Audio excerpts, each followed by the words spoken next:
Hello बच्चों, S C square में आपका स्वागत है। और ये वीडियो क्लास 7 का केमिस्ट्री का चैप्टर नंबर 8 का एयर पार्ट 4 है।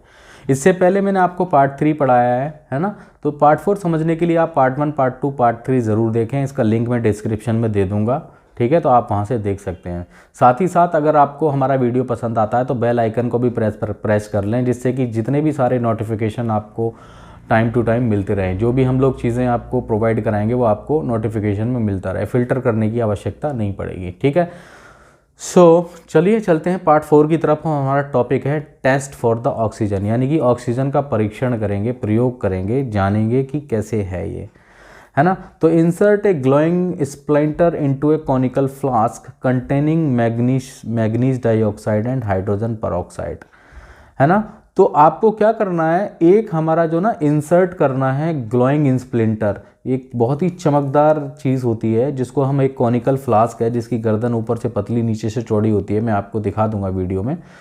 तो उसमें हमने मैग्नीज और डाइऑक्साइड है और हाइड्रोजन पेरोक्साइड है, ठीक है ना। ये ले लिया आपने और इसमें इंसर्ट कर दिया, डाल दिया किसको, एक हमारा कॉनिकल फ्लास्क है, उसमें मैग्नीज डाइऑक्साइड है, उसमें हाइड्रोजन पेरोक्साइड है कॉनिकल फ्लास्क में, और हमने उसमें ना एक ग्लोइंग स्प्लिंटर डाल दिया है, बहुत ही चमकीला, मतलब चमकने वाली कोई चीज़ है, वो उसमें हमने इंसर्ट कर दी, है ना। The oxygen produce by their reaction will cause the splinter to burn brightly.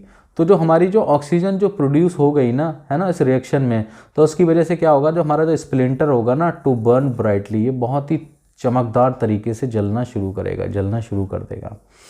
Uses of oxygen, oxygen के यूज़ क्या क्या हैं इसके बारे में पढ़ेंगे। तो पहला ऑक्सीजन का यूज़ ये है कि रिक्वायर्ड फॉर रेस्पिरेशन, हमें रेस्पिरेशन मतलब सांस लेने की ज़रूरत होती है, उसके लिए बहुत ज़रूरी है। Number 2, oxygen Burns food in our body, है ना, बर्न्स फूड इन। ऑक्सीजन हमारा क्या करता है, हमारी बॉडी के अंदर जो फूड होता है ना, उसको क्या करता है, बर्न करता है, ठीक है ना। बर्न मतलब ऐसा नहीं कि अंदर आग लगा देता है, डाइजेस्ट करने में भी हेल्प करती है ऑक्सीजन हमारे फूड को। टू लिबरेट एनर्जी, तो हमें एनर्जी मिलने के लिए ये भी काम करती है ऑक्सीजन। और number 3, all combustion process require oxygen, जितने भी हमारे कंबशन प्रोसेस हैं दुनिया जहाँ के, सारे जहाँ के, सब में ऑक्सीजन की ज़रूरत है ना।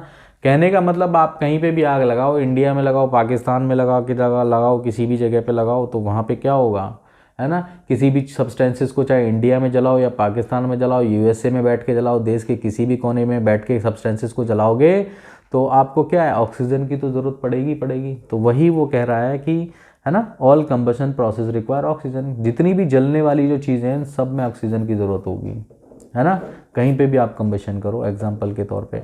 Number 4, those patient who have the respiratory problem oxygen give to them, ऐसे पेशेंट, ऐसे मरीज, ऐसे रोगी जिनको रेस्पिरेटरी प्रॉब्लम है, सांस लेने में दिक्कत है, तो उनको भी ऑक्सीजन दी जाती है ना।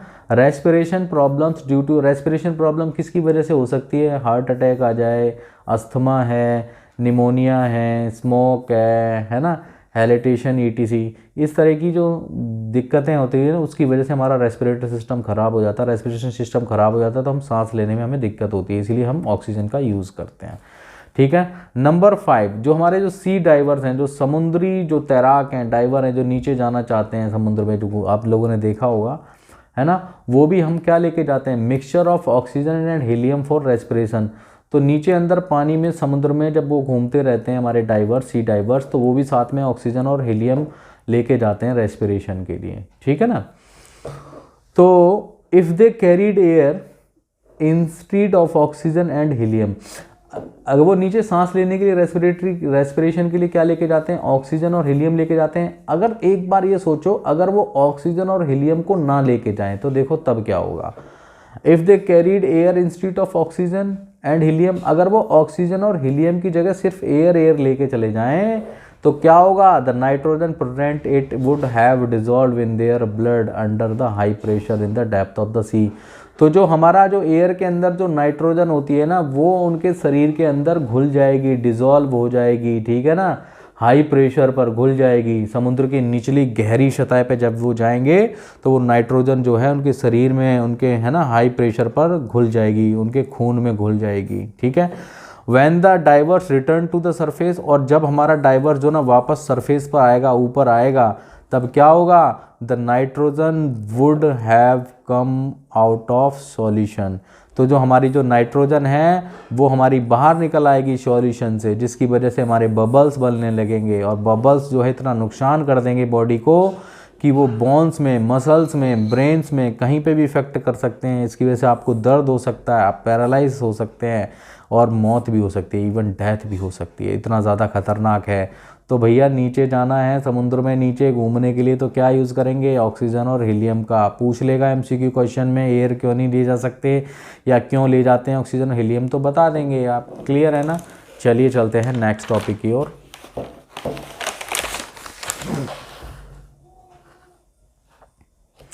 और नेक्स्ट टॉपिक नहीं, नंबर 6 की ओर। तो oxygen is use to manufacture of sulphuric acid and nitric acid. और ऑक्सीजन का यूज़ क्या बनने में यूज़ होता है, सल्फ्यूरिक एसिड और नाइट्रिक एसिड के बनने में भी यूज़ होता है। ठीक है ना। Number 7, oxygen are used in the iron and steel industry. Oxygen का यूज़ हमारा आयरन इंडस्ट्री, स्टील इंडस्ट्री, कहाँ नहीं होता है, हर जगह होता है। अब देखो, एक जो टॉर्च होती है जिसका नाम होता है ऑक्सी एसिलिट्रीन टॉर्च, जिसकी हेल्प से ना हम लोहे को, आयरन को काट देते हैं, कितनी मोटी भी परत हो, चादर हो, कितनी ही थिकनेस हो, उसकी काट देते हैं ना। तो जो हमारा ऑक्सी एसिलिट्रीन जो टॉर्च होती है ना, उसमें भी हम ऑक्सीजन का यूज़ करते हैं कटिंग और वेल्डिंग करने के लिए। ठीक है ना। ये वाला पॉइंट भी क्लियर हो गया। हाई टेम्परेचर फ्लेम निकलती है इसमें भाई, इतना ज़्यादा लोहे को अगर कोई चीज़ काट रही होगी टॉर्च, तो समझ लो आप कितना ज़्यादा हाई टेम्परेचर होगा। नंबर 9, जो रॉकेट्स जो होते हैं जो हम लोग छोड़ते हैं, जैसे हमारा इसरो छोड़ता है रॉकेट, कैरी लिक्विड ऑक्सीजन। उसमें क्या होता है, लिक्विड ऑक्सीजन होता है, और some other source of oxygen, या फिर कोई दूसरे सोर्सेज होते हैं ऑक्सीजन के जो हमें किसी भी फ्यूल्स को बर्न कराने में हेल्प करते हैं। ठीक है ना। तो रॉकेट्स भेजा जाएगा, वहाँ पे भी ऑक्सीजन की ज़रूरत है, क्योंकि जो उसमें जो फ्यूल्स है उसको कंबस्ट कराना है, उसको फ्यूल को भी तो जलाना है। अब देखो, how is the oxygen of air renewed. तो अब आप ये सोचने की कोशिश करो यार, एयर का इतना ज़्यादा यूज़ हो रहा है हर जगह, इंडस्ट्री में, रॉकेट में, है ना, स्टील इंडस्ट्री, वो इंडस्ट्री, सब जगह। तो अब ये इसका जो अमाउंट है वो क्या कम ज़्यादा भी तो होता होगा ना। कोई चीज़ ख़त्म हो रही है तो कम हो रही होगी। बट देखो ऐसा है नहीं। ऐसा क्यों नहीं, क्योंकि इसमें हमारे प्लांट्स हेल्प करते हैं। प्लांट्स हमारी ये हेल्प करते हैं कि जो प्लांट्स हमारे जब फोटोसिंथेसिस करते हैं, जब हमारी जो सनलाइट ग्रीन प्लांट्स और जो हमारी जो लीव्स के अंदर जो पड़ेगी, स्ट्राइक करेगी, जब सनलाइट धूप पड़ेगी हमारे पेड़ पौधों पर, प्लांट्स पे, लीव्स में, तो लीव्स में क्या होता है, क्लोरोफिल होता है। तो क्लोरोफिल जो है सनलाइट के साथ में रिएक्ट कराने के साथ में क्या बनाता है, कार्बन डाइऑक्साइड बनाता है। और कार्बन डाइऑक्साइड से जो हमारे जो प्लांट्स होते हैं, ट्रीज होते हैं, ये अपना फूड बनाते हैं। तो जब फूड बनाते हैं, ठीक है ना, और CO2 हमारा उस समय बनाते हैं फोटोसिंथेसिस के दौरान में, वो अपना फूड, वो एनर्जी किस में यूज़ कर लेते हैं, वो अपनी CO2 को फूड बनाने में यूज़ कर लेते हैं। और फिर रात में हमें क्या देने लगते हैं, ऑक्सीजन देने लगते हैं। तो वो देखो, अब वो जो ऑक्सीजन जो उन्होंने बनाई है, अब डेली का काम है प्लांट्स का, फोटोसिंथेसिस तो डेली होगा, फोटोसिंथेसिस डेली होगा तो ऑक्सीजन डेली बनेगी, ऑक्सीजन डेली बनेगी तो हमारा जो ना ऑक्सीजन का जो हमारा जो अमाउंट है वो एटमॉस्फेयर में हमारा बरकरार रहेगा, मतलब लगभग अप्रॉक्सीमेटली बराबर रहता है। तो समझ में आया ना।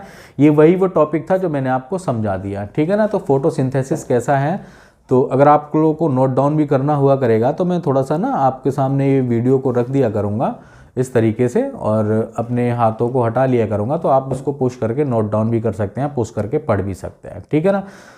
तो आपका जो ये पार्ट 4 है ना, चैप्टर नंबर 7 का, चैप्टर 8 एयर का, ये भी कंप्लीट हो जाता है, और हम लोग पार्ट नंबर 5 पर मिलेंगे बहुत ही जल्दी। तब तक के लिए अगर आपको हमारा वीडियो पसंद आया तो लाइक, शेयर और कमेंट करें। कमेंट करके ज़रूर बताएं, आपका कमेंट हमारे लिए बहुत मायने रखता है ना। हम इसको और ठीक करने की कोशिश करेंगे अगर कुछ प्रॉब्लम होगी तो। और वैसे तो हम अपनी तरफ से कोई कोशिश ऐसा करके रखेंगे कि आपको कोई तकलीफ हो ना समझने के लिए। तो पूरा बुक कंप्लीट करेंगे, सिलेबस कंप्लीट करेंगे, कोई टेंशन लेने वाली बात नहीं है। ठीक है ना।